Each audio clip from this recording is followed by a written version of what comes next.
keep God first. I see evil, when I converse. Not today, say. This how God works. Play my position, what is given with no concerns. Go, go, go, go. Set it off. Top of the morning, I'm gonna set it off. You living boring, I'm gonna set it off. Shooting, I'm scoring, I'm gonna set it off. Like soldiers torn, I'm gonna set it off. Son of God, no, I am not son of man. Blessings keep falling, the fingers keep coming in. I got you, but just know I'm texting like Uncle Sam. Left to the bank, you know that I'm coming in. We don't do it for the bands though, we don't do it for the clout. Legacy on the line, so I'm moving in and out. Seen good ones turn top dog, greedy ones get knocked off.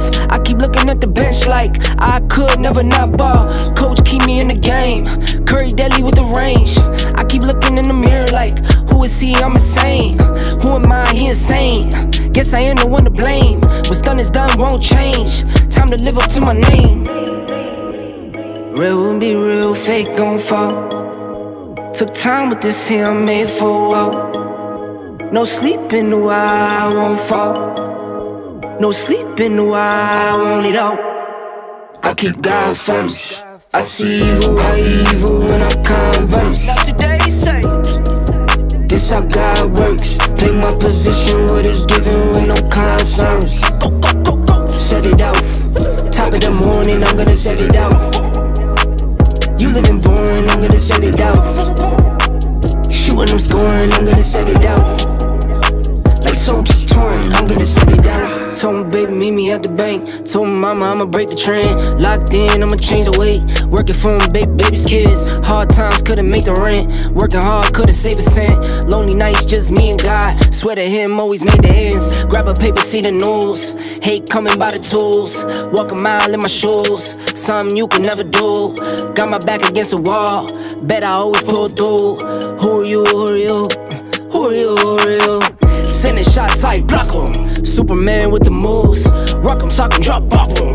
Play to win, never lose. Run it up, I top 'em. Plate full, belly too. I hip hop or pop 'em. Anything I could do. The real won't be real, fake gon' fall. Took time with this here, I'm made for a while. No sleep in the while, I won't fall. No sleep in the while, I want it all. I keep God first. I see evil, when I converse. Not today, say. This how God works. Play my position, what is given with no concerns. Go, go, go, go. Set it off. Top of the morning, I'm gonna set it off. You living boring, I'm gonna set it off. Shooting, I'm scoring, I'm gonna set it off. Like soldiers torn, I'm gonna set it off.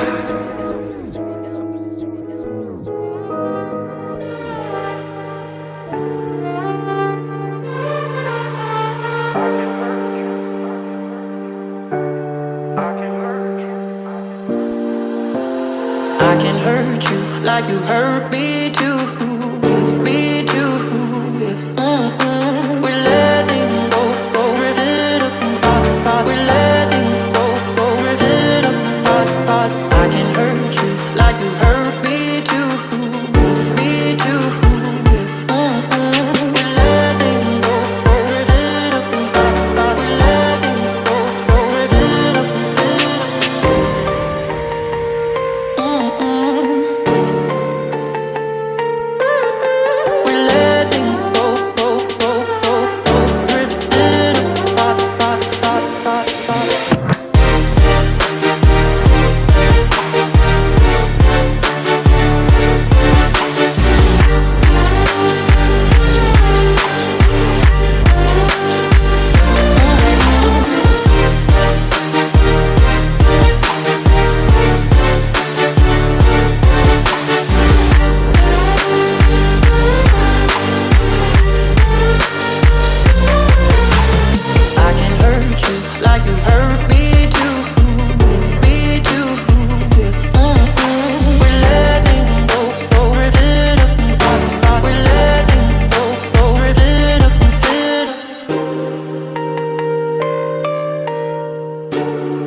hurt me too, me too. We're letting go, we're letting go, we're I can hurt you like you hurt me too, me too. We're letting go, we're letting go, we're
do this for a couple hours.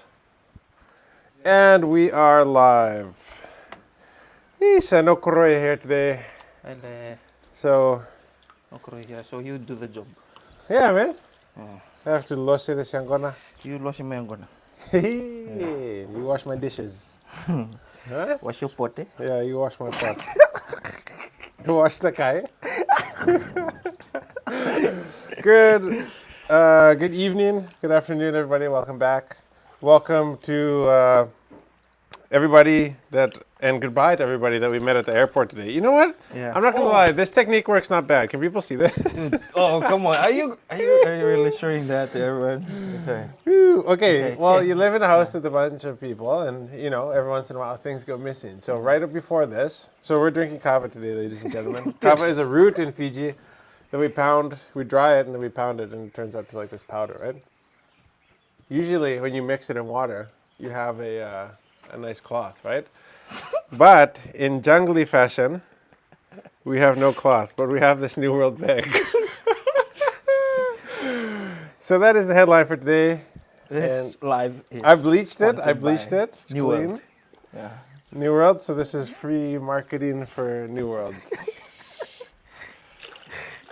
And yeah, to everybody that met at the airport today, welcome to Fiji. It was nice to meet you guys, and welcome to Fiji to Mr. Paul. Mr. Paul Vuniwai. Were you surprised to see him? Well, okay, so I ran into, so Paul is a gentleman who joins us on a lot of lives. This would be similar to running into a Norm Lee, all right? Yeah. Norm Lee, who often joins us. Although I gotta say, running into Norm Lee would be pretty awesome. Bro. That would be pretty awesome. So, there's a guy who was at the airport, and he was like, you might know, like, my cousin, he's coming on this flight. I'm like, oh, yeah. And, thinking, like, okay, yeah, maybe, like, because he's maybe just, like, a friend on Facebook or something. And then he's like, oh, yeah, his name is Paul. I'm like, no way. You mean that Paul? Like, Paul Vuniwai? And I was like, he's like, yeah, Paul. I'm like, what? So, Paul's in Fiji. I don't think it's for the best of excuses or reasons. I think his grandfather's maybe not doing so well. So, thoughts are with you and yours, Paul, at this time. And actually, on that note, while I lost this Yangona, welcome to everybody. This is our On the Mat. My name is Jonathan. I'll try to address one of the questions that we had going on here. So for those of you who don't know, you can go onto our Instagram or Facebook story right now and submit a question or a topic of discussion that you'd like to discuss today. Relationship advice or current events, sports, whatever. So thoughts from somebody. Thoughts on hospitals in Vanuatu. Need a lot of upgrading with most needing medical funds. So it was actually ironic that We were just there we were just there visiting Asa. visiting Basa and Asa. Asa.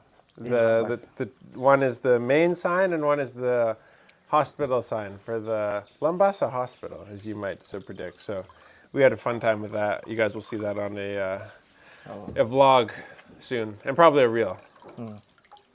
Should we just? I'll keep mixing it. Make it strong. Strong mix. Get some ink in there too. So. And so, yeah, the hospital situation in Fiji. So I don't really, I'm an idiot, right? And so I don't know much.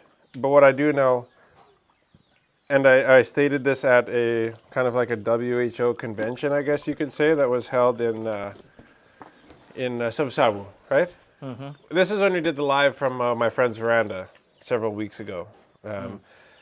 And what I told them was like, what we see on the ground, despite whatever you want to say about anything, at the end of the day, what we see is like our, medical professional, the guys who are in charge of the Ministry of Health, the ministers, and not even the ministers, but like any bigwigs, driving around in brand new $100,000 Toyota Prados with drivers and a convoy. And then we got to go to the hospital and experience the types of things you have to experience and the type of service that you get at the hospitals in Fiji. And I will say, I think a lot of the service is due to like the fact that a lot of people are just frustrated. Like a lot of the staff there would love to be able to provide better service. I think like they went into it because they had good intentions, and then they're left, struggling to be able to care for their patients, which comes off as like, not looking after them very well, or not providing the level of care that you're happy with your grandfather or your uncle or your auntie at the hospital. And them stashing medicine away in secret places or, tools. We had this experience once where we needed a particular device for a medical procedure and they couldn't find one in the hospital anywhere. But it was just that somebody had stashed it away in a secret location because probably that doctor wanted to be able to look after his patients. So it wasn't like he was a bad person. He probably just really wanted to be able to have the stuff that he needed for his patients at the time when he needed it. And that required him hiding the stuff. And so, man, I think the medical system is very, very broken in Fiji. But I think you go to a place like Canada, like the public system also has like a lot of problems as well. And so I don't know what needs to be done exactly. Like I don't have the answers. But the only thing I do know is that when your government grows faster than the economy, then that's when you have a problem. So if the average person has to drive around, either, the average person probably takes the bus in Fiji, but like the other person probably has to buy a secondhand used car from Japan. So that's probably what our ministers and those people who are, in charge of these different divisions should also be doing, instead of driving around in these brand new vehicles with drivers. It's yeah, like shouldn't a prerequisite for having a job which requires you to get places in a vehicle be like having a driver's license? But I don't even know why they needed a Land Cruiser. They just drive around in town. I know town, yeah. It's like they're going out rural areas. They're just driving around in town. I know, yeah. For a Land Cruiser. Yeah. And so like maybe somebody can fill me in. Maybe there's like some ridiculous deal with Asco Motors that Fiji has. But like I would love to be able to hear that. I think that the medical system has left a lot of us desiring more a lot of the time. But we need help on a scale that is almost like beyond even being solvable. Or even almost having a conversation about in like a situation like this, like being our live.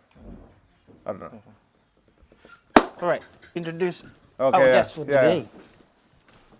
You Taki, Okay, I'll take it for you too, Yeah. eh? Okay, mate. from back there. Yeah, okay, I'll take it from this side. I'll just move this to this side, and then I'll put this on this side for you. Yeah. Yeah? Over there is fine. Because then you can just angle everything. Okay. You can just sit here. Yeah. Today I'll give you to the mic. Yeah? You talk. Yeah. And then if you talk, then I'll give you the mic, eh? So you can just clip this on your shirt. This is a magnet. Oh. Gotta turn this on. Bear with us, everybody. Okay, I gotta turn it on again.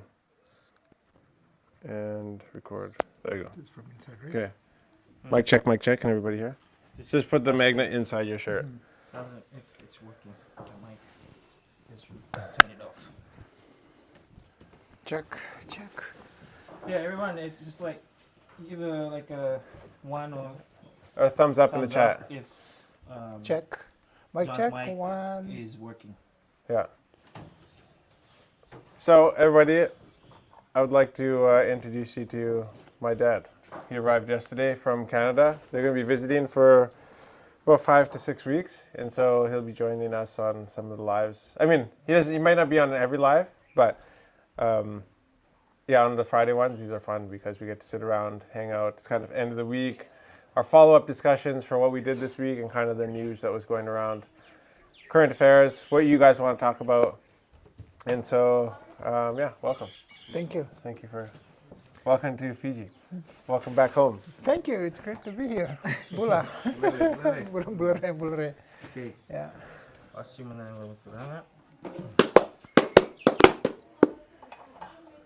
It's great to be here. I mean, we left home and there was just a snowstorm warning, Right. And there's going to be about minus 25 or probably minus 30. When we come here, I'm just sweating right now. I know. Yeah. I just had a shower and I'm sweating already. So with humidity, I think we're getting probably about the 25, 27 maybe, or maybe even 30. So, Bula. Yeah. Bula. Bulare.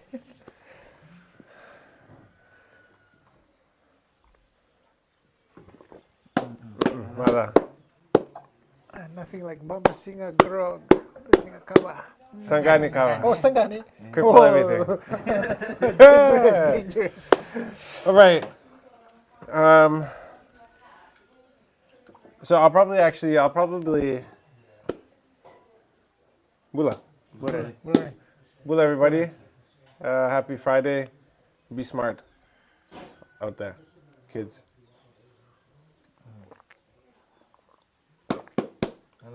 So how long have you guys been doing It's this? a little bleachy. I I bleached the blade. Finish. Well, the cloth is gone. So if you just hear some slur now, Yeah. By the end of it, by the end of it, you never know. yeah, Bulare. bulare. So I'll probably drill you with a lot of like cultural Yeah. stuff over the next while we do this lives. So we were just talking about the hospitals.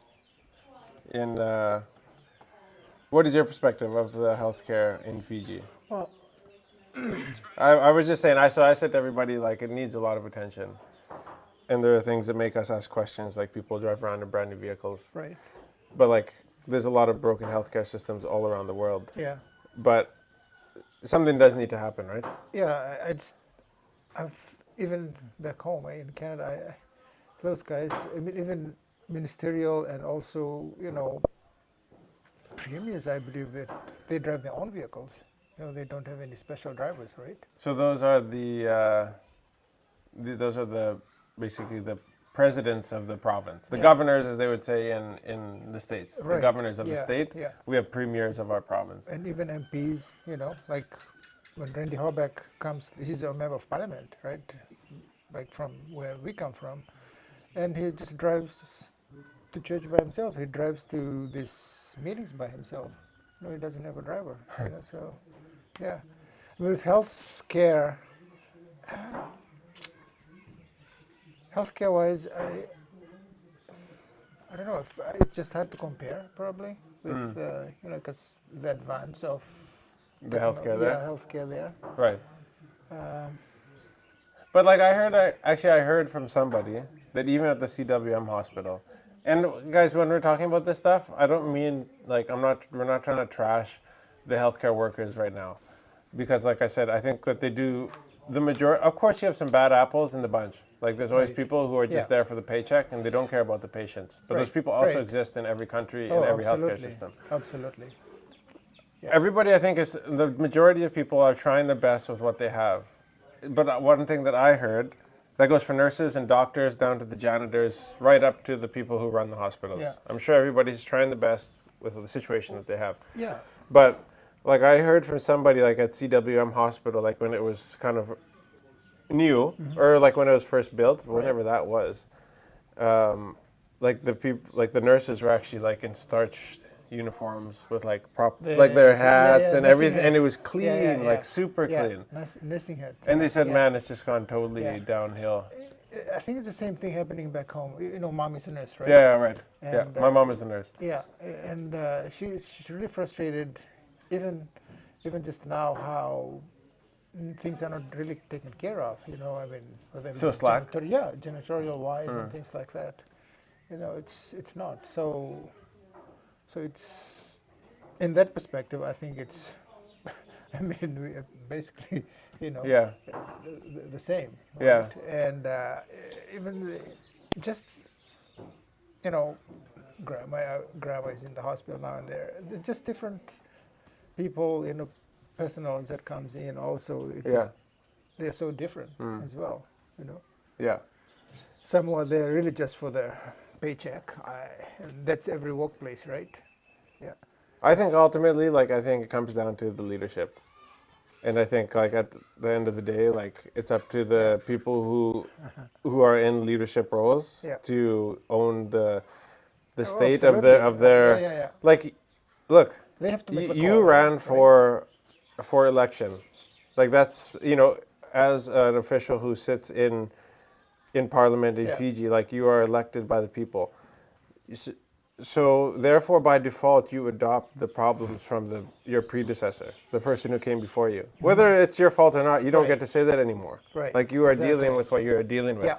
And so like now you have to own, I think, everything that comes with that role. right. And so anything that happens under you, you have to have the ability to take ownership for it. Yeah. And I don't think there's any ownership that is taken Yeah.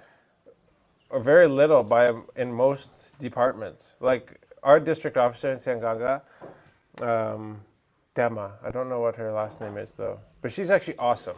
Like she's really, really great.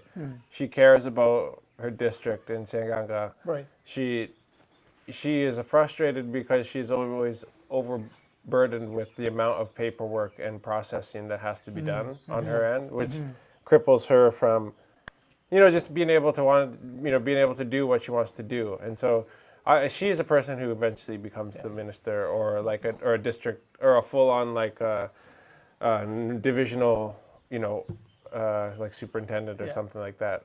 But there are people who care inside the system, but the system really cripples people. And I think even from a top level, we met with the water authority when we Right, had right. bad water here. Buddy, CEO of water authority, shows up, and he's like, well, you guys don't have clean drinking water, but you will have it once we build the new Sanganga Water Authority cleaning station, or like a water sanitation system. Right. And it's like, well, that could be years, and so we're stuck here in the village Yeah, with yeah. nothing, right? Yeah. And it's like, Yeah. eventually, like it comes down to the leaders, right? Right. Yeah. Not only that, I think with the leaders, it's also important for the leaders to actually also stand up or for their staff members who are actually trying to do the right things instead of shutting them down, right? Yeah. I mean, if you have someone who is a leader, who is not aware of those things, and I think your workplace and those under you are going to suffer as well. You're not listening to them. Yeah. I think it's important that you listen to them as well. But you are the one. At the end of the day, I think you are responsible. The Yeah, leader. it always comes down Yeah. to you. It always Yeah, comes back right, to you. yeah. You should, like, the problem is, like, a lot of people, I mean, I said this during the World Cup, like, about, whether or not it was true about Eddie Jones, the coach of Australia. Right. He was like, it's my fault. And you could say it's my fault, but if your team keeps losing, like, people don't want to hear it anymore. Right. Like, it's one thing to take ownership, but or just saying it's my fault, but ownership is, like, also, like, making sure it doesn't happen again. Yeah. And I think that's where people started hating Eddie Jones, was because you just say it's my fault, but, like, shut up. You guys aren't the coach. I'm the coach. Right. Like, I don't, and it just came across in a bad way. So as a leader, like, your role is to, like, own the problems, come up with solutions, and make sure that, the people that your ministry serves are satisfied. Yeah. And Yeah. and it just seems like, say with the Ministry of Health, like, there's so much problem with diabetes in Fiji, right? And this thing's like really dragging my shirt down, eh? It's pretty bad.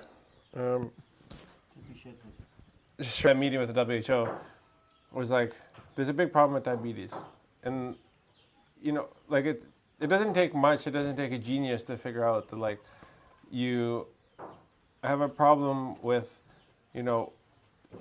high blood pressure and high blood sugar. That comes down a lot of the time to diet, right? And then the diet is a lot of the time people have the diet they have because they can't afford, because expensive food is so cheap, right? So, sorry, bad quality food is so cheap. Like, Everybody can basically buy that, yeah, right? Yeah. the breads, the Yeah. noodles, the tin fish, Right. That stuff. I mean, Yeah. tin fish should be pretty good, but when you eat all the oil out of it, it's not a healthy thing anymore, right? So if you want people to be able to buy healthy food, you need to make healthy food cheap. Yeah. Which means that you need to probably plant a lot of that healthy food and make it really, really cheap for people, which means that the Ministry of Agriculture probably has to work together with the Ministry of Health to subsidize farmers like us, like other people in the area who have land, who are willing to plant at scale Right. with subsidies, so that, like, if they need relief on the medical system, the way to not just put a Band-Aid on it and actually solve the issue is to fix the way that people are eating. Yeah. But you just don't, I don't know, I just don't see that kind of, like, problem-solving ability from people a lot of the time. Oh, but yet, I mean, I always read, the Fiji news and, while at home. But Yeah, you read it more than I do. Yeah, but there's so much going on even with the Ministry of Agriculture and the Health Department, and I just don't know where that is going. I mean, it's it's always there, but there's little. There's just nothing much out there that they're actually doing. I mean, but on the news there is lots, but when it comes to actually the actual doing of it, Yeah. Yeah, people seem to travel around a lot, and the news does a good job of writing the headlines. yeah, But it's like, it's hard to know what actually gets done right, yeah, at the end of the day. yeah, It's hard to know. yeah. You got any comments?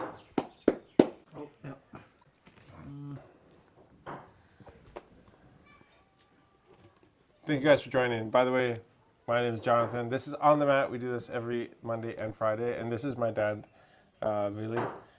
And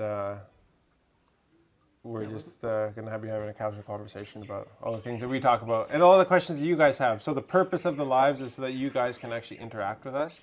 Otherwise, I'll just do posts. So the reason I want to go live is because you guys can comment, you can ask questions. I asked Tui, who's behind the huge shout out to Tui, who's behind the camera and makes all this stuff happen.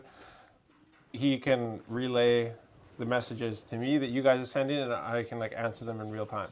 So jokes, relationship advice, religious stuff, current affairs, whatever. Let's talk about it. One question Yeah. from Tomasi Blakelock. Blakelock. What's your view on the name Kailoma? I identify as a Kailoma. However, I've learned that some people find it offensive now. So I'll say this from a kind of like a zoomed out perspective. Like, I think the problem and the place where a lot of people run into issues is when they put their identity in things that aren't important. And so like when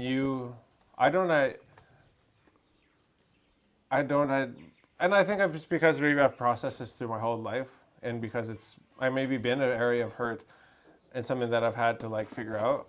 But like I don't really identify as like a Fijian. I don't really identify as a Canadian. I'm just like a person who has been fortunate enough to be around the world. But like what is important to me is that for me, and this sounds really cliche, but like knowing that like I'm just a son of God, and that is actually where my identity lies. And so because I see so many people, like you're not supposed, like in Canada, you're not supposed to say Indian, you're not supposed to say native. Even Fijians call them red Indians. You know, that is super, super racist to call the First Nations people in Canada red Indians. That's like really, really bad. Yeah. Or there's really, really bad slurs for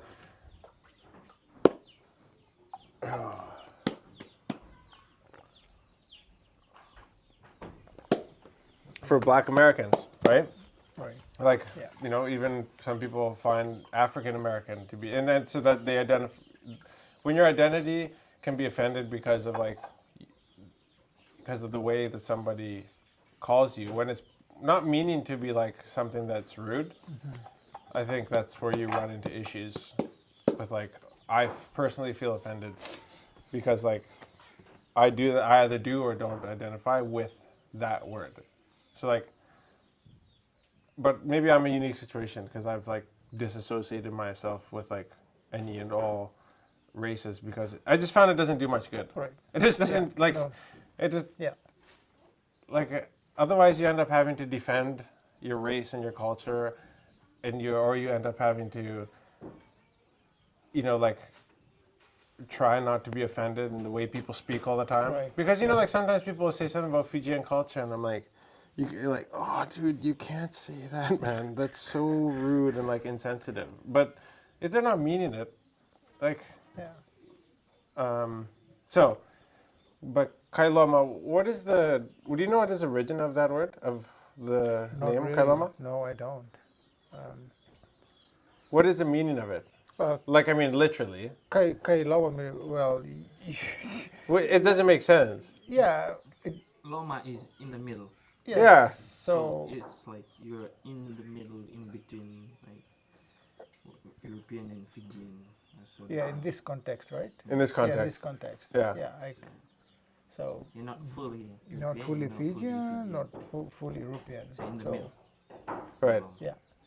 So for example, that's Kai India or whatever, Kai Viti or whatever. That's who you are. Like that's where you belong, right? Right. And almost saying that's where you belong. Okay, Loma, right? It's a new variant.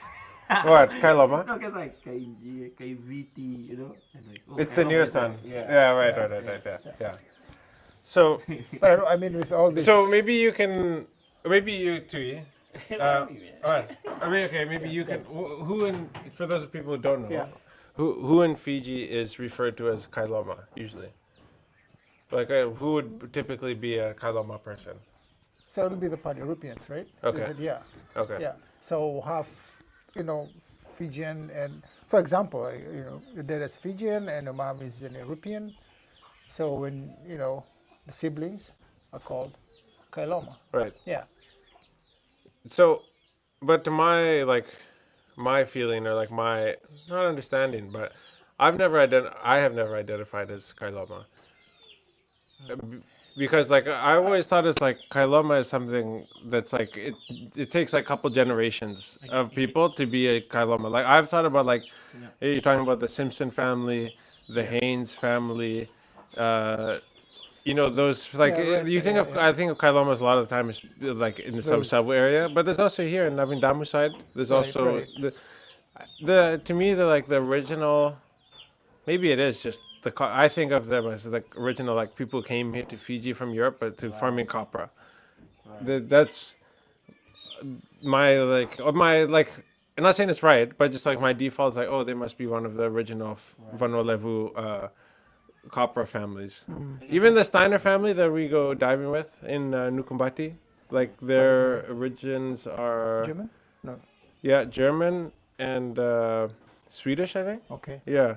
Yeah. You even have that all along the coast on this northern side of Right. Vanuatu, Yeah, yeah. as well as in Subsavu. Yeah. Whippies, like yeah. But then, so maybe over the generations, their uncles or their fathers, they have intermarried with Fijians, and probably that's why Yeah. the word came in, like with This is Kailoma. started from those Europeans that came during the day, and married locals and Right. had kids, and I Yeah. guess that's where it all started.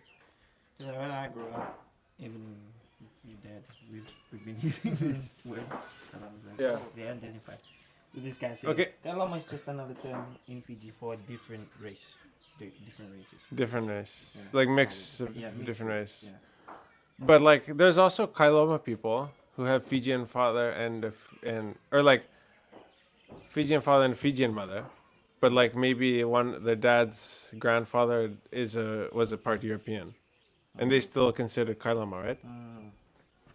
Don't you know somebody like that? Like Fijian father and Fijian mother?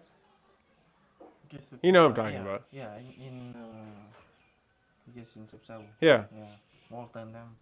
Yeah, we have Fijian mother, Fijian Right. father, but So like is the Hazelman family, what do people say about Hazelman? Are they Kailoma? yeah. Yes, they are. Yeah. Yeah. But they're like I mean, Pure. you look at some of them and they're just They're- totally Fijian, right? Yeah. I mean, like So it could be their genes or whatever showing up now, because actually genes, they show up in some. yeah. So, but generations maybe way it's down. when it comes to the time of like maybe they're even though they are fully appearing Fijian, speaking in Fijian, comes to stuff like this and it's like, mana man. Okay, why not?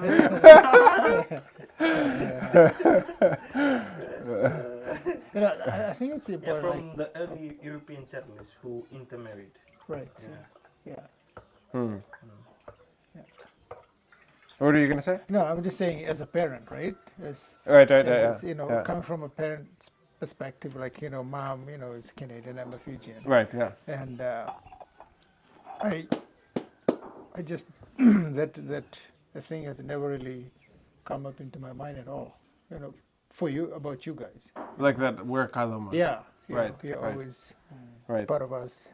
Yeah, I wouldn't consider you Kailoma. Yeah.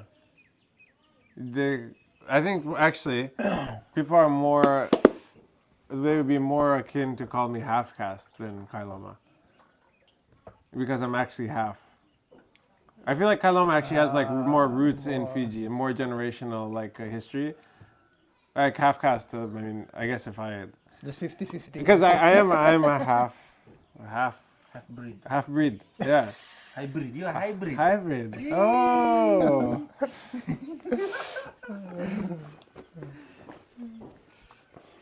Yeah. But So- if choosing and I don't know why people have to be so like why do people feel so like pressured to like choose an identity. Like if I don't understand, because like if it doesn't at the end of the day do you any good, and you end up just being offended all the time, Right. like Yeah. what's the use? So then now we look forward, right, to Ava and Licky. And Okay, you okay. know, if My you see- sons. Yeah, and your sons, Yeah. right? If they say that, okay, you're a part, Fijian, Kailoma, whatever, and Yeah. then Steph is fully Canadian. Yeah. So, are they still going to be Kailoma then? Yeah, because Maybe, like yeah. you don't, Probably. you just don't think of like Kailoma people from Senganga. Yeah. I Like- guess it's Like I guess in literal translation, if you're from if you say they're Kailoma, they are from the inside.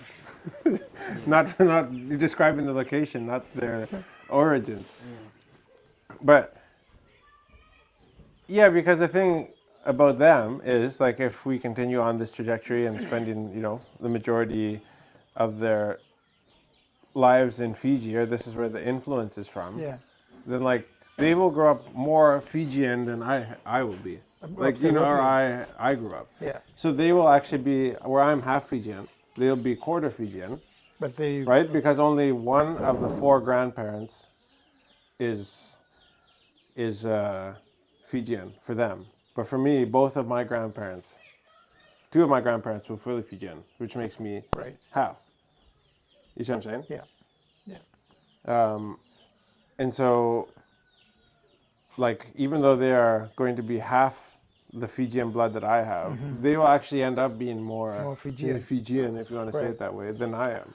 Well, I think they are now with just what the language, right? Yeah, The dialect, right? yeah. They're They already caught up. well, they're running around here, and just hear them, and unless if Their default is to go speak in Fijian. Yeah.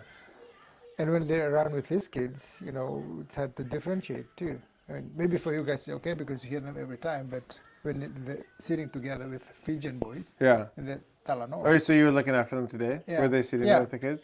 Yeah. Yeah. And even when you were up at the plantation Oh, this yeah. morning, you're Yeah. just full belting it with "Hai hari maka." Oh, showing off, Yeah. I think. Eh? Yeah. They're just showing off. Yeah. Sure. It's fully the local dialect. Yeah. So yeah, like, what do you think about Kailoma? What do you think? Here. I don't know. It is an interesting topic. It's a good question. Thank you to Mr. Blake Lively. Yo, I don't know. I feel like the Steiners. I asked my uncle. Okay, yeah. It's like they embraced it.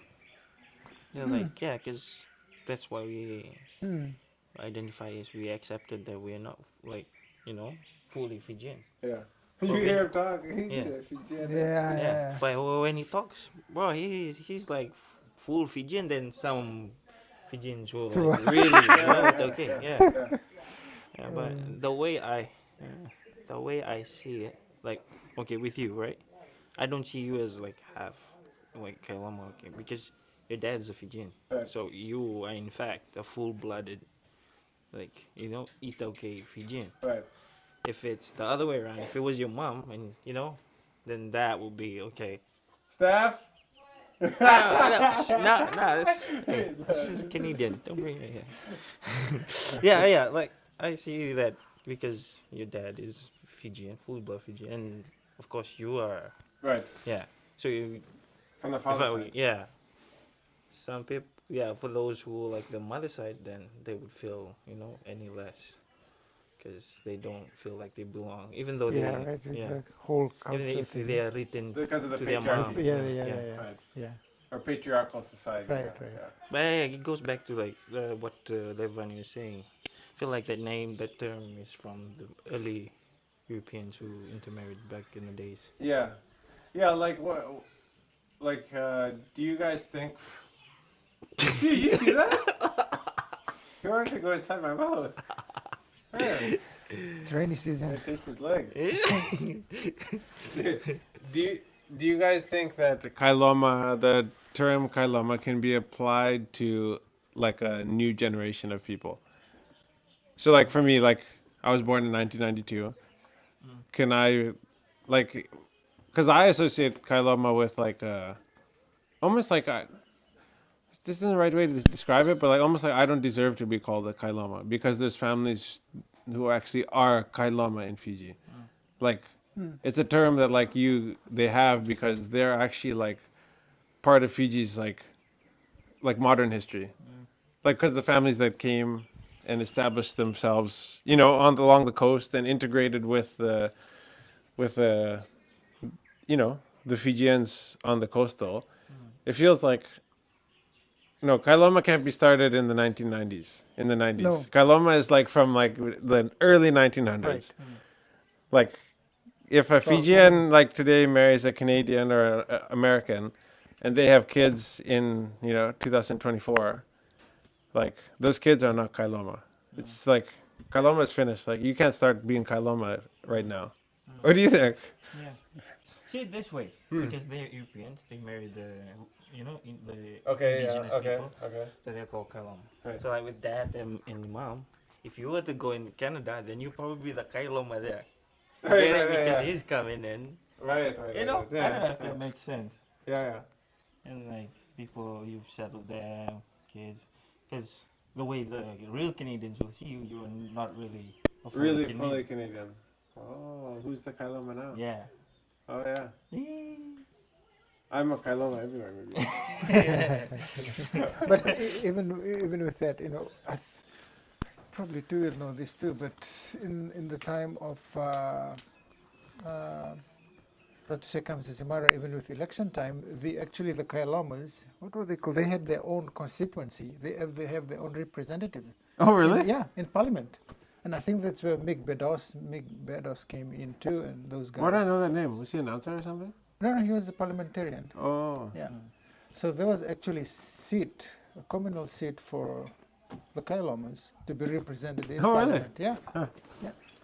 See, this is where I fail is in Yeah. my Fijian history knowledge. Yeah. So, That was during the Alliance Party, Rotsekam Sisimara, and I just can't remember when it was actually abolished or something like that. but it's no Maybe longer a it's thing. no There's longer. nobody who represents it's the no Kailoma, longer. Right. Kailoma families anymore. Yeah. This is from Josefa. Okay. Kailoma is just a name tag, but wherever our father is from is what counts. We also acknowledge our maternal lineage. But what's this? But that is our roots. Right. Yeah. It's in our roots. It's in our roots. How interesting. That's a great question. Thank you to Blake Lively. Because he needs help getting back. He's probably going to send a message pretty soon. Yeah. Where is he? The lost son of Moturiki. The lost son of Sui. You know what we need? We need Koroi to come on with us on the live one day. Point the camera. Well, he's here often on Fridays, but we need to point the camera at him and let us know the story of Sui. Oh. Remember that one I was telling you? Yeah. Right. Yeah. I wonder, should I try find that and read it? The Motuliki story. Yeah. Yeah. What do you think? Or is it boring? No, Huh? it's interesting because I get it's more interesting for me because when I went to Tonga, I then asked because I asked the guy. Like, so is there a place named Motuliki? Motuliki? Motuliki. Yeah. Oh, you asked him in Tonga? Yeah. Okay, yep. And they're like, yeah. If you go back to the airport, right when the road splits, when you go on the right back to the airport, the road that goes on the left on the coastal side. Yeah. That's where Motuliki is. So there's that place is like a bay. So where we were staying at the end of we were staying in the city. Yeah. Tonga. Nukolofa. Yeah, Nukolofa. We're staying there, and then you have to come back this way to the other side of the island, Yeah. to the airport. But it's on the other side of the bay. Where Oh. Motuliki is. He's like, yeah. I said, oh, okay. He's like, yeah, you see that guy? The guy's from Motuliki. Huh. I pointed one of the stuff. Yeah. And he's like fully dark as Fijian. Oh, really? Right. Oh, wow. But he's a Tongan. Yeah, Tongan. I went to shook my hand on the first day. Yeah. I said, hey, Mbula, because I saw and I thought he was Fijian. Because this is Tanwai Hotel. Yep. Yeah, so It's a Fijian, hotel branch. So there's a couple of Fijians that work in there. We came in, we were greeted by some Fijians. Oh boy, you know those guys? Okay, yeah. So they just There's saw lots me. of They, Fijians there actually, right? Too. yeah, Yeah. they saw me. They greeted me. They knew who I was. Huh. Yeah. And then I went to the buffet and I saw this huge guy. He's like serving. I went up to him. I was like, "Hey, Blare, wait, kakana." And I started speaking Fijian, and he's just like smiling. Oh, thank you. And I started talking. Then the Tongan accent. I was like, oh, okay. I don't know if he's Fijian or half caste or whatever. Tongan. And then when I asked the guy, he's like, yeah, the guy, see him? That's From guy from Motuliki. Motuliki. It's Interesting. like, boy. And it's just like all the guys there, the people from Motuliki, they have the features of Fijian. Wow. Yeah. Whoa. I really want to like do that video again with Koroi telling us the story about it, the history behind it. And I even asked the guy, like, hey, did you know about the history about Motuliki? I said, no. And then I asked one old man. Yeah. Yes. That's the story from one island. Yeah, Motuliki. Yeah. That's where they originated from. Whoa. Mm. Interesting. Should I read this or what do you think? Yeah. Or should we leave Yeah. it for Corey to read it or tell it? I don't know. Maybe while we're already talking about it. So Okay. just- So here. yeah. I'll read because so this is just an account from somebody who visited Moturiki, which is an island in Fiji, and I'll just read you guys the story. Okay. Maybe I'll just try to find the parts of it where they talk about the sui, like the. Or maybe should I just read it? Okay. So this is actually it's again so Ratu Paula and his island. All right. Mythological origins of Moturiki. Little islets loomed on the horizon as our fiberglass boat negotiated the choppy waters off the coast of Tailevu. We were heading for Moturiki, an island steeped in mythology, one of the most important archaeological sites in Fiji. I wonder why. Is it like most for archaeological discoveries? Our masterly boatman expertly took us through Ndabetalevu, a rough waterway between Lelivia Island and Moturiki, a passage where mythological village of Vuniivilevu is said to have sunk into the bottom, never to see the light of day again. Okay, and so Corey's gonna be like, oh, I can't believe I'm not there to like fix this story because it's just some guy just telling this story, but he knows the real story. So Corey talks about this this place in the ocean where when they reach it, they take off their hats, and then they they go to no wake basically. Like they take it, they just troll. They don't speed through it because they. Any boat or Before I think I don't know if it's so much anymore, but Right, when right, he was a right, yeah. kid, at least maybe not in the last Yeah. like couple decades. Yeah. But he said when he was a kid, you take off your hat Right. and you would just go slowly over it because there's like a village or like a underwater or something. They have a similar story about the Beta Tambu in Lao too. Oh They really? have the same thing too. Same Interesting. story. Because what was the name? What name did I say here? Wuniivi. Oh yeah, Vuniivilevu. Okay. Because it was low tide, we had to go around the island and enter from the northeastern side, where a narrow passage allowed us to get closer to the shore. If you guys find this really boring, please put a 2 in the chat. If I get 5 2s in the chat, I will not tell the story. The lights of Tokou on the island of Obolao flickered in the distance, and we made landfall at Daku, one of the 10 villages on this island, which is part of the Lomaiviti archipelago. Our hosts were very accommodating. After some kava, a Telenor session, and a meal of fish and coconut cream, we retired for the night. The next day, we awoke to a breakfast of champions with lairo and miti, land crabs and coconut cream. That basically set the platform for a vigorous morning, and we needed all the energy. There's literally a mountain to climb. I was there to investigate the story of Ratu Paula, the Vu. Okay, so what is a Vu? Your ancestral god. And so does every place have a different Pretty Vu? much. Yeah. And so Yeah, what? different. Every Matagali, every Vu, or every, It could be every. or just like did it province or Yeah. because Like for us here, Yeah. it's our Ebusa. It's a snake god. and his name Tuamari. Tomari. Oh, Tomari. Tua. Tua. Oh. Tua. Sui, like tua. Yeah. Tua mari. Oh. How about you guys? That one. Oh, okay. Yeah, like in the What is the owl one? Huh? Yeah, there's an owl. Isn't there like a woo or something? Something. I know in the corner over there the isokulai. What's that? It's a shark. Oh, okay. Yeah. Okay. Isokulai. Interesting. So Wu is like Ancestral your god. ancestral god. Yeah. Okay. Yeah.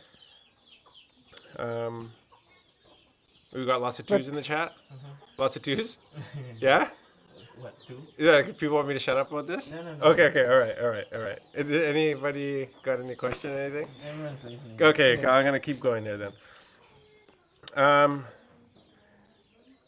I was there to investigate the story of Ratu Paulo, the Vu, who is still held in reverence by the people of Moturiki, for it was he, they believe, who first established the island as a place of habitation.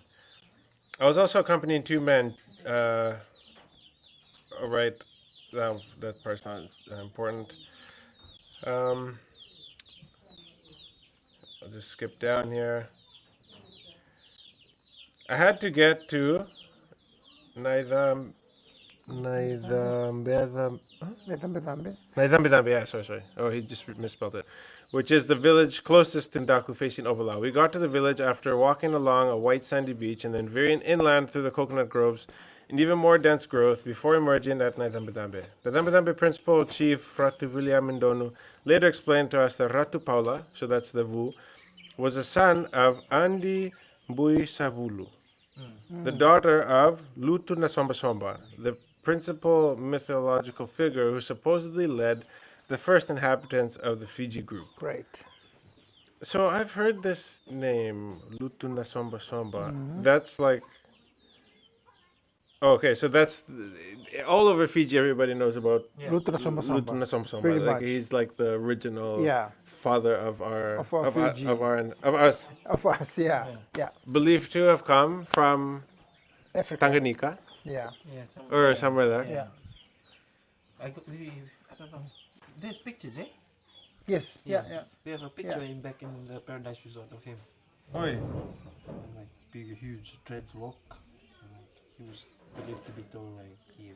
Giant, like... No, like he hold the record of cannibalism too. Oh, like okay. So, guys, we're talking about mythological stories, right? Yeah. Like, like Greek people have their stories Right. about Greek mythology, their Yeah. gods, half human, half god. And so Right, this right. is like these are the stories that our ancestors would have told about, the origins.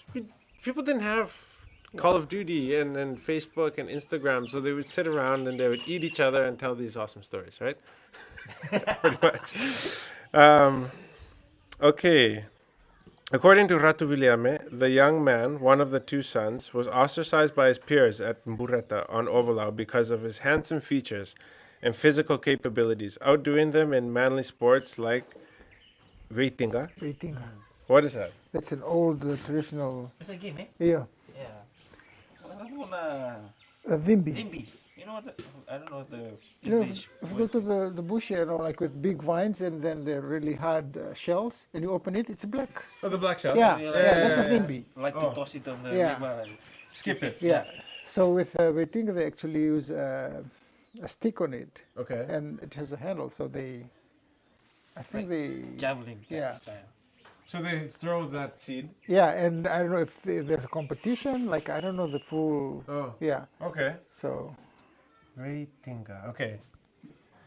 He was sent to go and live on Moturiki, an island. This is one of the sons of Lutuna Somsomba. No. Oh no, Ratu Paula was the son of Andim Buisabulu, the daughter of Lutuna Somsomba. So Ratu Paula was Lutuna Somsomba's one of his grandsons, right? Right. So he was the one who was ostracized, left in Bureta.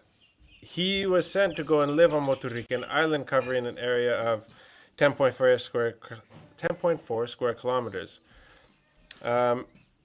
No one really knew who his father was, and he, Ratu Paula, was always being taunted by the people, especially the young men, said Ratu Williame. His mother told him, I'll try this. Oiko na laitiko I nayanu motomoto. Huh?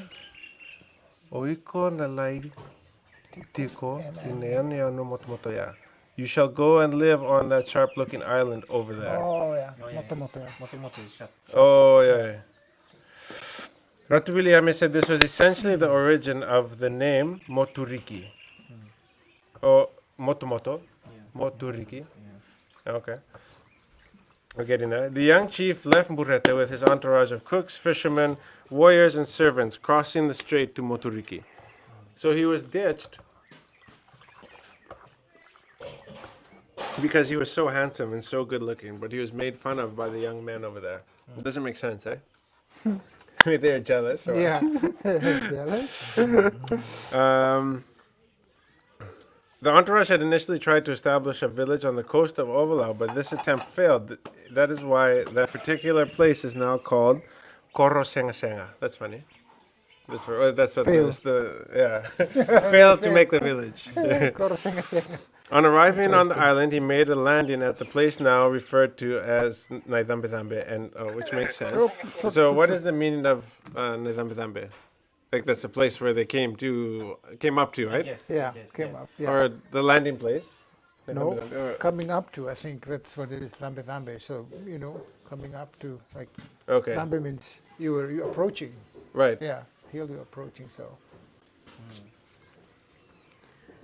So all these names make sense, right? Yeah. Like Korosengasenga, Naidambedambe, like, and this is where the village of the same name is now located, Naidambedambe. Okay. Before that, the party buried an old woman who had died on the way after tripping and falling.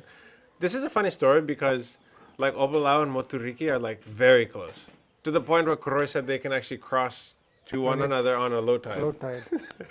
So somehow this lady died on that crossing, Yeah. Fell and and yeah.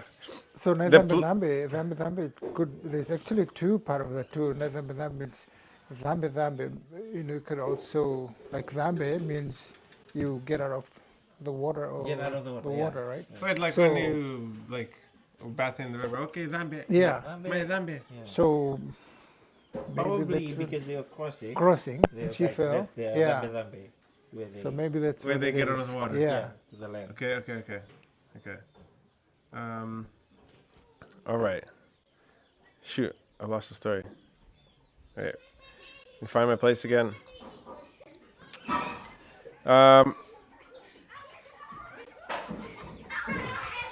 Oh, here we go. Here comes the kids. And forgive me, everybody. We are live. Okay, the place she is. Yeah, you guys get the guns and you guys can go play over there, but you can't play on the veranda, okay? You guys can take them down to the step on Valevu. Yeah? Yes. Okay. All right, so we're continuing on the story here.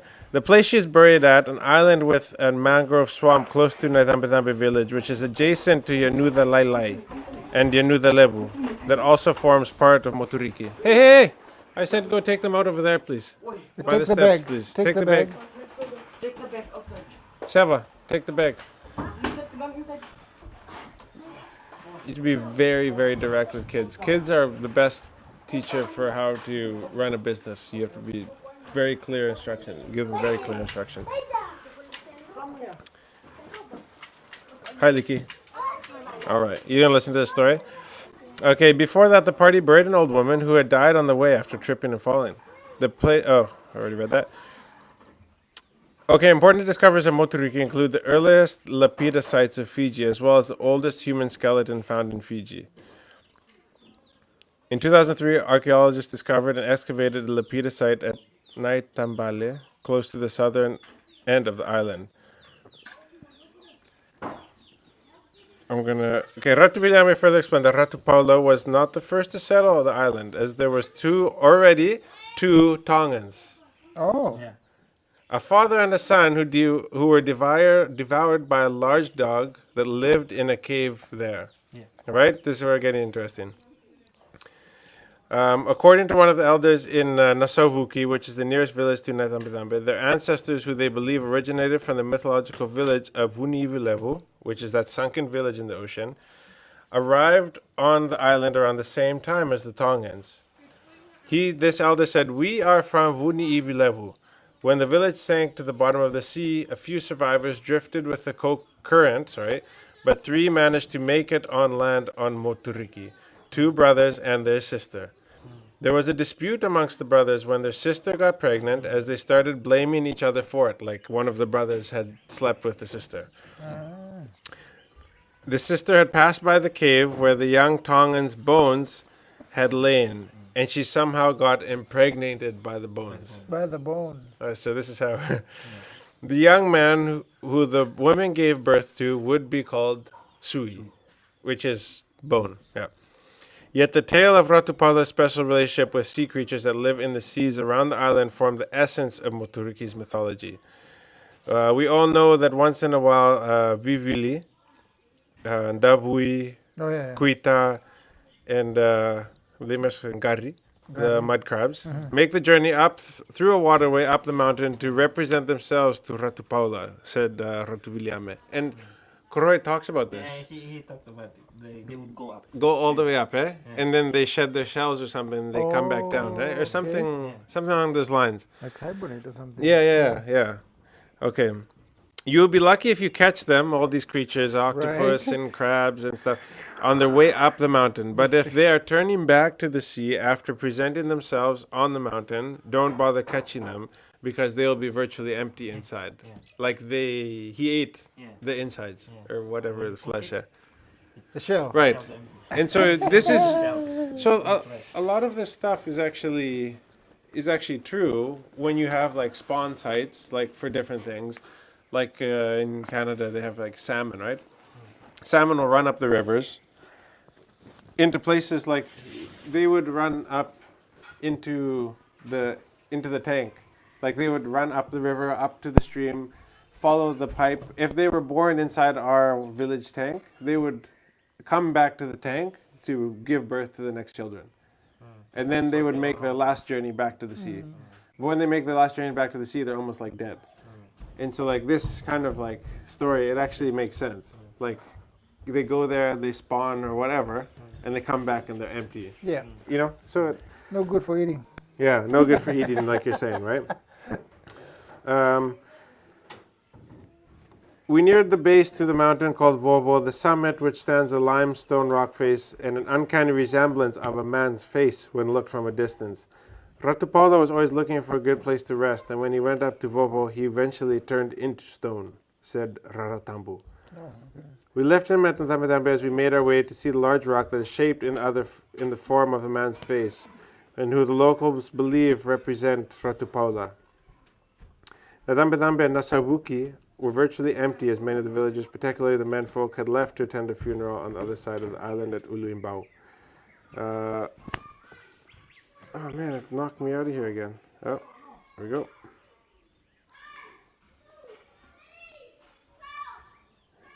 Getting it back here.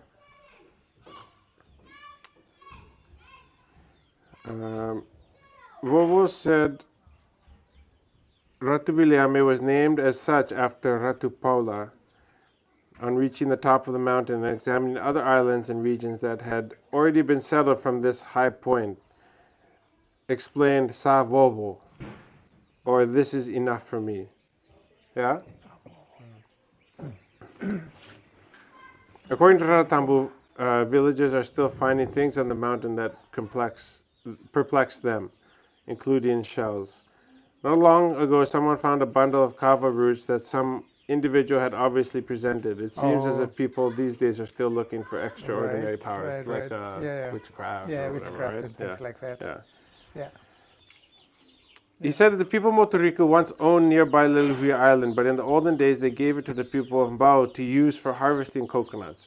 However, being the shrewd person that he was, no doubt influenced by his consistent dealing with the white man, the late Wuniwalu Ratuseru Thakumbao Okay. converted the traditional transaction into black and white, with their claims to the island now legitimized.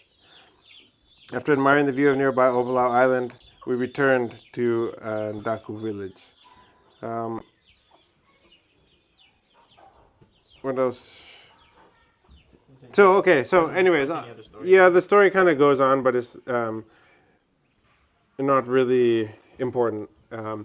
But anyways, the part of the sister walks over the bones. She gets impregnated by Sui, or sorry, and her son by the bones of this fallen Tongan comrades. Then they named the kid. They named the kid Sui, and I think somebody from Moturiki in the comments, like Koroy, you can correct me. Is he there? Yeah, no, Lebanese. Yeah. Okay.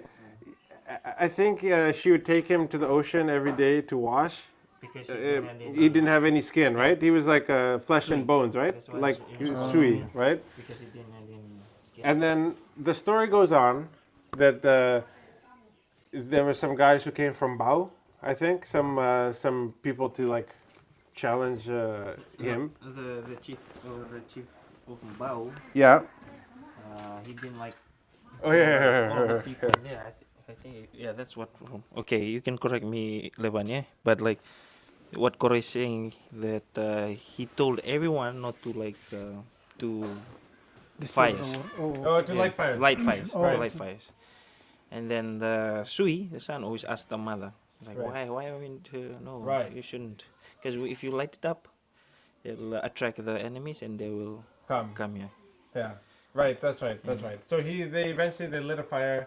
Yeah, he lit a fire and the And I boats. think after a few tries, hey, with the boats they came, eh? Yeah, Oh, the no, boats. they keep sending boats, and he kept on. He ran down. Yeah, He ran down and he picked, the coconut uprooted trees. these coconut trees. Right, It's like 10 or I don't know how many coconut trees. and he speared them. And he speared them. Right. Yep. Speared them until the very last coconut trees that he had, and then they sort of like give up on and the took those island. coconut He was trees. he was standing in this small island, I Right. think, or that's where he was, and Yeah. then he He just stuck it. Yes. What was left of his spears, he just Yeah. shoved it into the ground, and now on it's a that floating island, or like a Oh, yeah, like- rocky island. Yeah, like a floating Just, island kind of okay. thing. Yeah. And up to this day, Koro is saying that if you go there, you'll see this small island and coconut trees. Right. Yeah, On that island. on the island. Right. So the whole point of this long passage, I do apologize to then- everybody, is that And they were sent back, and then he had to go to the father's island, which is Tonga. That's why they had to go back, and then they. and so Sui had to go back Yeah. then to the- Tonga because the- he was whoever now an died. enemy because he killed all those people, right? So he had to go back with the mother. Right. Because the father, was his Bone. bones, right? That the mother walked over. So the crazy part about this story is that Koroi, who's usually here with us, works for us here. He said, so he used to work on a ship, like a traditional sailing boat called the Utonialo that used to sail around Oh, I Fiji and the see. Pacific. Right. One of his comrades on that boat was a Tongan girl. As they were sailing one night, I think they were on watch or whatever, Koroi was telling her this story about Sui and all this stuff. And she, after he told the story, she turned to Koroi and she said, the crazy part about it is that my father, or her grandfather, has told me the exact same story in Tonga. The same mythological story about Sui and his descendants and stuff like that. Mother. Yeah. So, What I don't know if I got a bit emotional or it's just so interesting because when that guy pointed out that the black Fijian looking guy was from Mutuliki. oh, and you were in It just Tonga. confirms. Right, yeah. Right, it's like whoa, because Tongans features are Different. different. Totally Hey. different. You know a Tongan when you see a Tongan, huh? Yeah. So, yeah. Interesting. To us, anyways. Sorry. To all my brothers and sisters who do not find this interesting.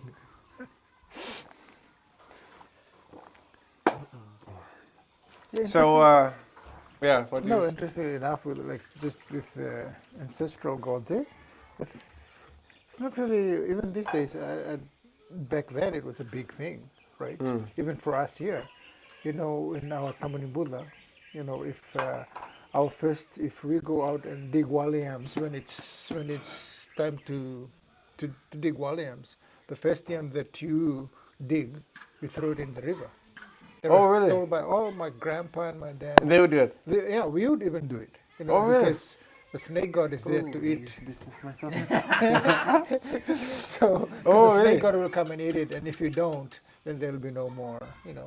Really? Yeah, and you'll be cursed or something like that. And I think it was only about 30 years ago that we totally came out and said, it's just Huh.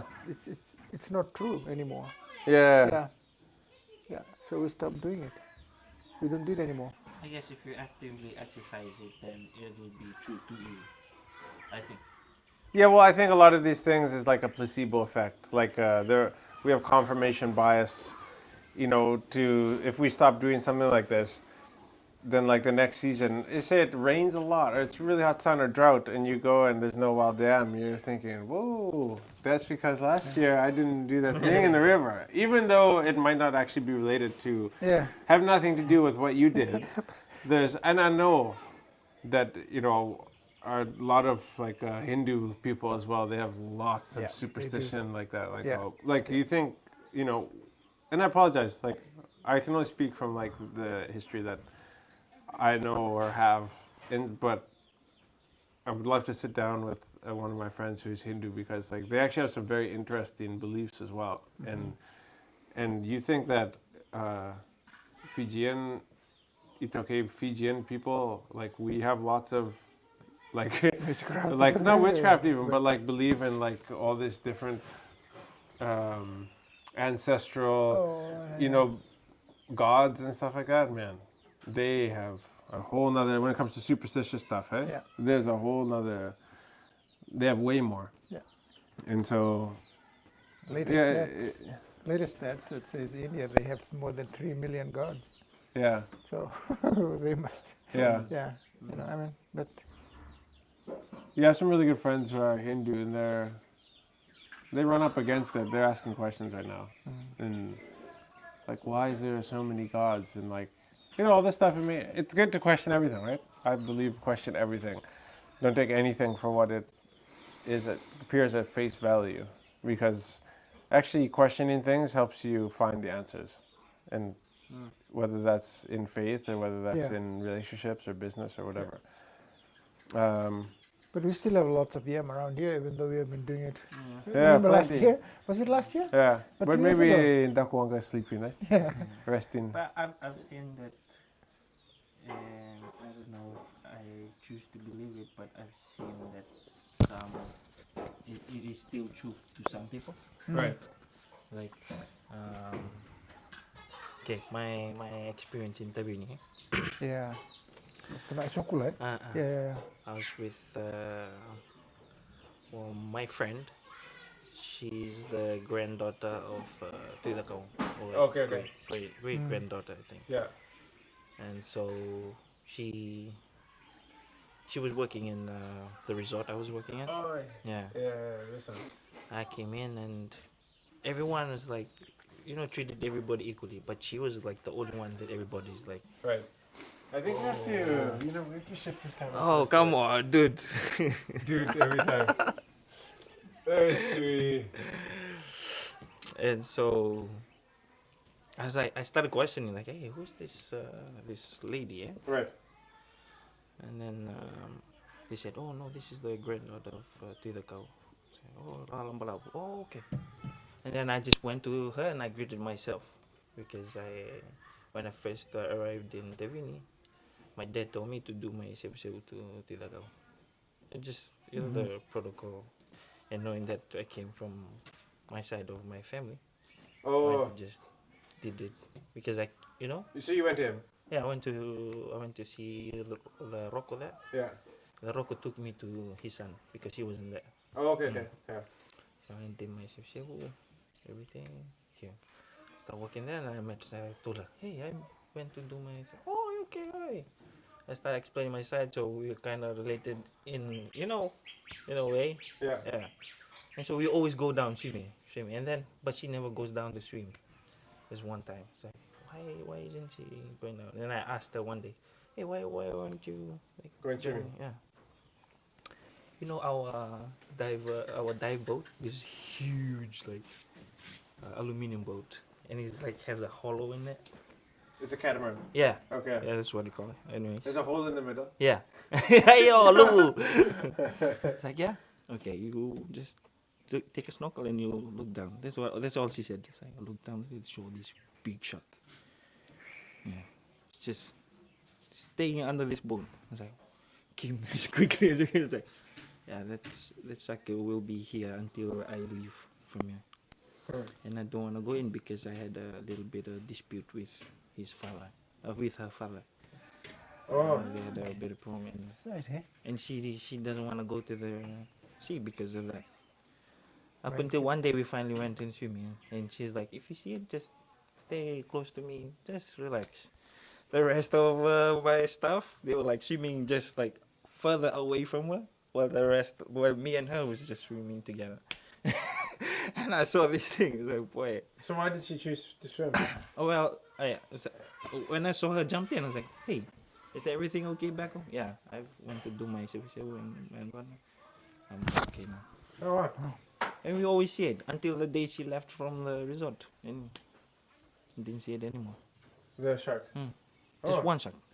It's a huge shark. Oh, just one. Yeah, it's a white shark. But then after that, she left and then Scott. Yeah. Shark Okay. gone. What's her name so I can avoid her? Ah. Some ladies, you know. Thank you for that passionate So story. like That's to good. me, like, oh okay, I guess it's still true. Still some, eh? In some places. Okay, Yeah. okay. Some people, mostly highly chiefly. Right, right. I had a story.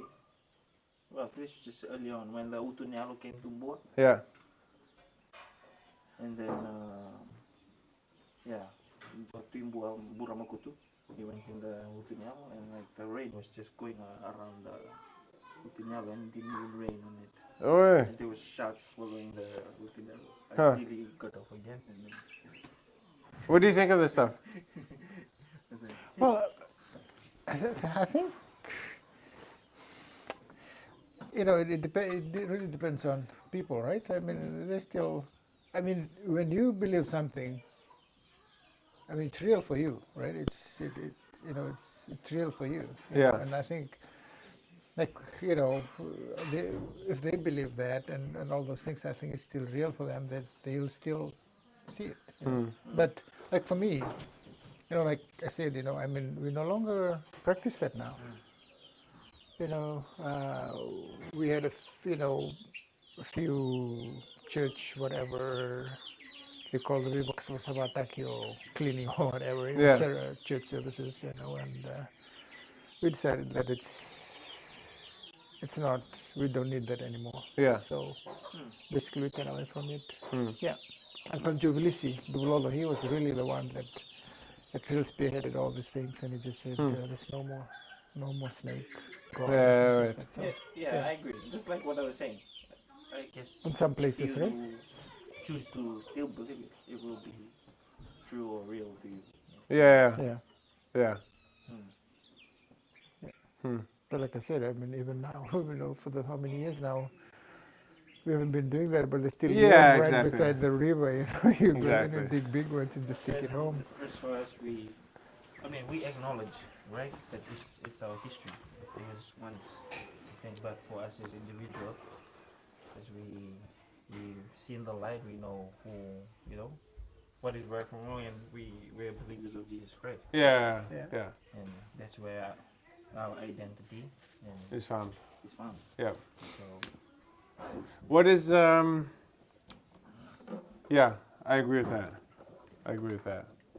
Do you have any questions? Any statements? No? no, I just remember such good topics and nice to hear you guys. Interesting. Thank you. Hamza, Bullet John, and Uncle, welcome home. Oh, thank you. Thank you. Ula Hamza. And got the beautiful farm track in the background, lighting up the greenery with this blue and orange. And okay, so how about if you guys are just joining right now, my name is Jonathan, and this is On the Mat. We do this every Monday and Friday, and this is my dad. He's just visiting from Canada. He's here for about 6 weeks, and so I just thought we would do this together. And this is just casual, right? The point of this live is that we can interact. So if you're here, throw a thumbs up in the chat, and if there's something you want us to talk about, let us know. Okay, one of the big things we were talking about this week, though, was the Jerry Tuwai stuff that was going on. And shout out to everybody that gave us some feedback on that post. Yeah, is there any update on that? I couldn't see any update online about it. Oh, well, there's an article about Ben Gong. Okay. There's a new article on that Jeff Tuwai saga, I think. Oh, You want to check your drive? Yeah, is the power on this thing? Can I just turn on? Yeah. You guys unplug it and plug mine in again? Sometimes I don't know what's going on with this cord. There we go. Perfect. Okay. So there's something going on now. There's another update. Yeah. Okay.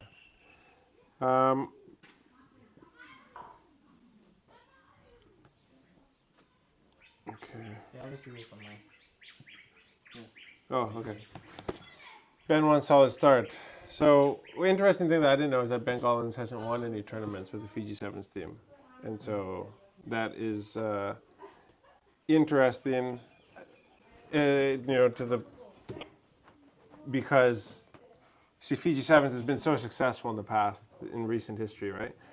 And so, yeah, really interesting. Before we jump into that, Okay. sorry, John. Yeah. Like some people are asking, like, what did it benefit you from doing that video? Well, what was the point in your case, for doing that? Oh, okay, yeah. What made you I want to do this video? So my purpose for doing the video was because I wanted to share my opinion on something that was relevant to everybody, and because I feel like people need to hear about. People need not people need. I just I feel like I have a good opinion on this subject, and so therefore I want to share what I feel, because for themselves, and they're always at risk of being cut from the team, just like you should be. I mean, you represent Fiji. We don't want you just getting there. Once you're on the team, you're on the team forever. And I think he should still have to prove himself because he took a break, but he doesn't have anything left to prove. And so I wanted him to hear from me. He messaged me after that. We were talking, and I think I wanted him to hear it from me, just because we're a public, and I feel like if you are gifted with the ability to have an opinion that people hear, then you should use it for responsible things. And I want Jerry to know that hey, dude, you don't owe anybody anything.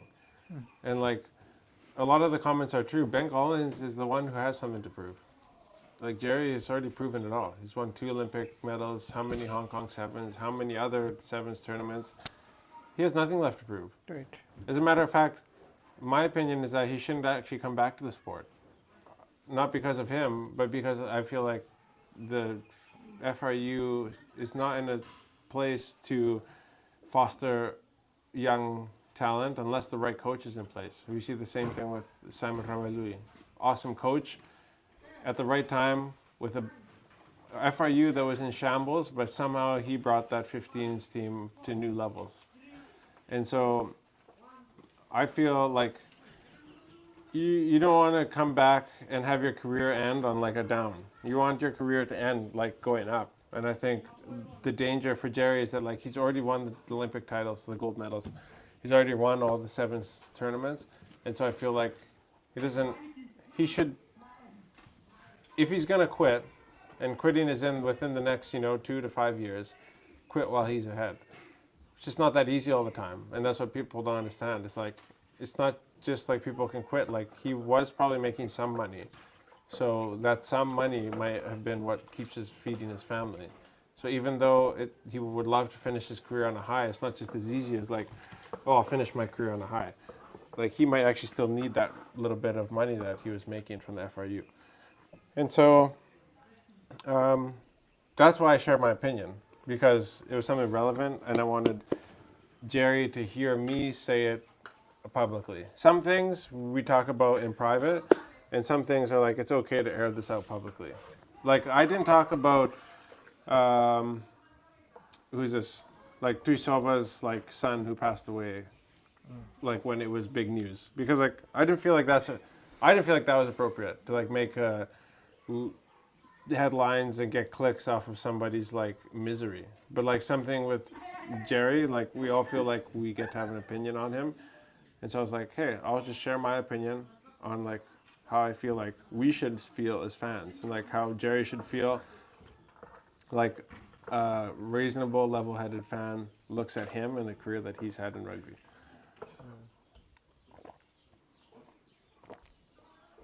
That's why I shared my opinion.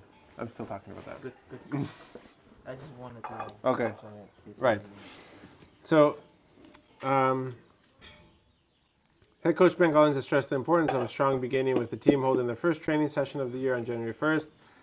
So Perth 7 is just 2 weeks away. The Fijian squad is working hard to build on the positive momentum gained from the last two tournaments.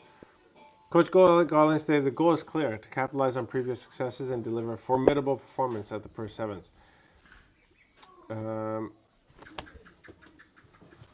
Gollings emphasized the importance of developing new players and striving for consistency and top performance in upcoming games.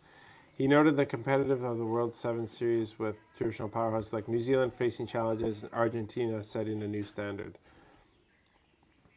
Focusing on fine-tuning both physical and mental aspects of the game, Gollings expressed readiness for the upcoming challenges and the aim to finish games strong. The Fiji Airways Fiji Sevens team anticipates a busy month ahead as they work towards creating the best combination for the upcoming series and Paris Olympics. So,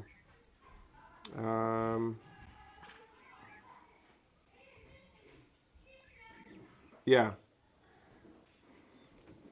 I mean,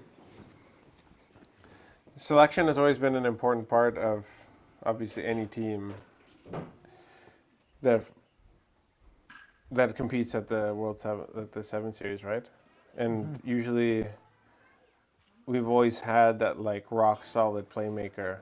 Even in the absence of like somebody being on the field, like you would always have like a backup, like a Pio Tuai, or you know, like Serbian rider situation where you kind of, you know, and in that era, like the Serevi era, like you had Chonen Daunivudu, you had Emosi Budango, you had a lot of guys that could kind of cover that like impact player role, and like we have Waise Nadungu,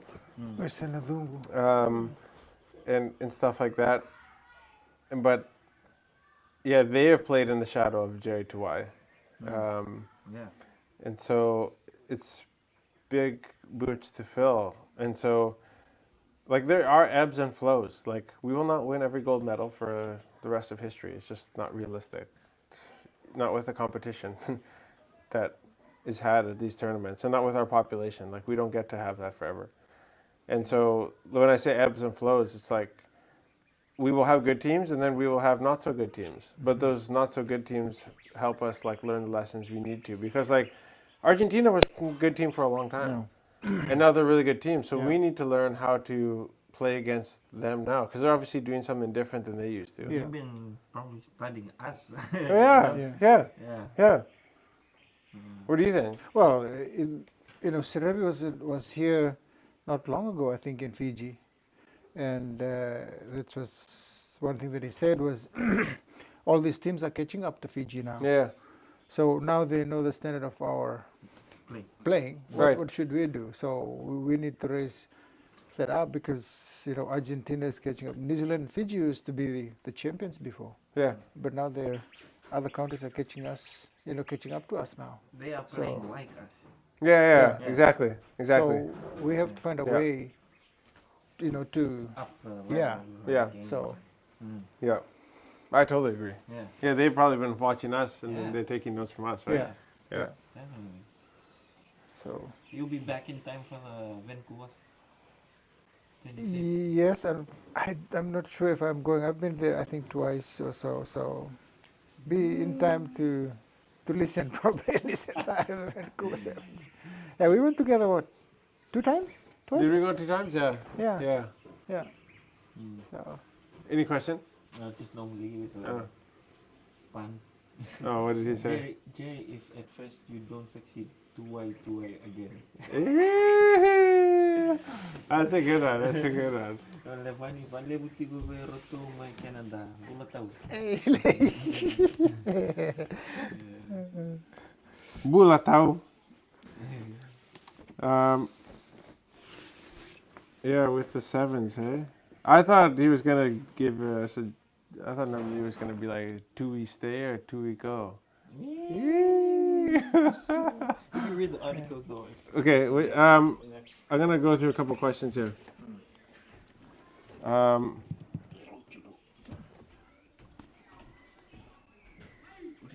If I may ask, who is your mentor? You've got such a great helper, and your influence on earth is so God mandate. I'll just go and get the actual bag, yeah? You know where it is? I'll ask Oh, okay, sure. Yeah, Astukai. Ask to pay. yeah. See you back in an hour. Yeah, exactly. Good luck, buddy. So who is my mentor? I don't actually have like a mentor. Like a person who has been somewhere where I want to go, and therefore I get to now ask them questions. I do have people that. Stephanie's got an uncle who's been really successful in business. He's opened up, like, if I ever need help, I can call him. A gentleman that I just met a few weeks ago said, like, I got his number. He's worth hundreds of millions of dollars. And so there are people out there who have, offered themselves, to me if I ever need advice or anything like that. But, like, that's a really cool thing about nowadays. And I'm not saying it's as good as, but, like, with social media, like, a lot of my mentors are the people I look up to are actually just I follow on social media, and so I buy their courses. I buy their, and I hop on their masterminds and their like classes, and I learn from them like on Zoom or whatever like that. And so that's the cool thing about 2024. The hard part with them is that like you have to pay like thousands of dollars to do like one-on-one sessions. Like, one of them charges like $20,000 an hour if you want to do a one-on-one with him. And so obviously that is a lot of money for me right now. And so the great thing about a real in-person mentor is that they would ask you questions and like keep you accountable, right? Right. Yeah. But yeah, if I would recommend, a few people off the top of my mind that I, find inspiration from or have paid for courses like Alex Ramosi, Gary Vaynerchuk, Ryan Pineda, who else? Brad Lee, those are just a few of the names I can think of that I look up to. What age did you and your wife start running a business? We started, when Stephanie started her business, I would have been 20. Yeah, 20. I was 20 years old. And so she would have been 22. And now I am 31. no. What? No. 21? 32. 1. So now I'm 32, and Stephanie is 32. going to turn 34. No, I'm 31. Stephanie's 34. Oh, you're right. Somebody knew You're it. right. I was 31.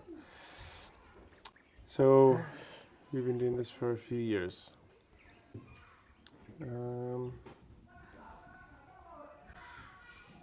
Yeah. Am I 32? I'm 31 and 32. It depends on the month. I'm 33 this year. Okay. There you go. Should introduce mom too. What's that? Should introduce mom too. Here. No, she's just sitting there. Oh, okay. So Raluni is now the captain of the Ndrua women and the Fijiana. Fijiana. 15s. Yeah, 15s. Yeah. So Moji. Yeah. So he was what position did he used to play? Number 9, right? Number 9. Yeah. Yeah, he was one of the best. Yeah. Yeah. So he's kind of like Yeah. yeah, I mean he was one of our first great little scrum halves Yeah. that we had. Yeah. Same era as like George Gregan. Yes. Yeah. Yeah.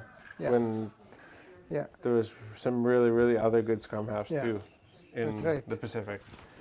So that's exciting. I think he's got the skills to do a job like that. One thing I found out about today was that actually one of the options for the Fiji replacement coach is who's this? Sirwakula. No, oh my gosh, Because he's the interim. Rokoloko, Joe Rokoloko. Oh. Shout out to Joe. Really? Well, he is an option. He is Yeah, yeah. I didn't know he's the high performance. I think he's not. Yeah, the high performance coach for racing, 92. Oh. I didn't know that. And so he is an option. Well, Yeah, that's what I said. Yeah. You guys are screwing yeah, me up. because he's there right now. Yeah. So that's why he's there. Yeah. Well, he used to play for them, right? Yeah. Yeah. Yeah.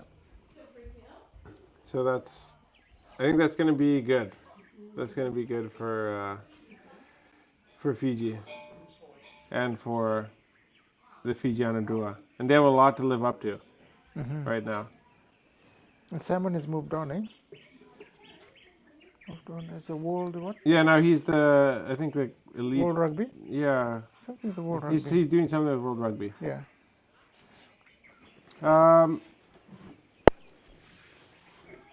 Well, guys, what should we talk about? One more. Niue Island starts to take. Oh, what's this? Where are we going here?